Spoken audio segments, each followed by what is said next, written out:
தமிழ்நாட்டில் நடக்கிற அரசியலை ஒரு குட்டி கதையில சொல்லிடலாம். சட்டப்பேரவையில் ஒரு அமைச்சர் ஒரு பெண் கோழியை டைட்டா பிடிச்சிக்கிட்டு எல்லா அமைச்சர் முன்னாடி நடந்து வராரு.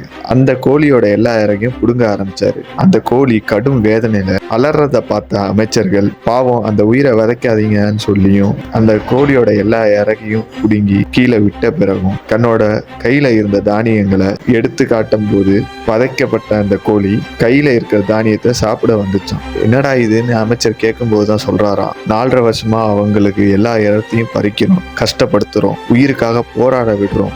ஆனா அந்த கடைசி 6 மாசமா தானியங்களை தூக்கி எறிஞ்சா அதுக்காகவே நம்ம 4.5 வருஷம் பண்ண எல்லா அநீதிகளும் மறந்து நமக்கே திரும்பி ஓட்டு போடுவாங்கன்னு சொன்னாரு. இங்க நான் என்ன தெளிவா சொல்றேன்னா, இது கோழியை பத்தின கதை இல்ல, இது நம்மளை பத்தின கதை.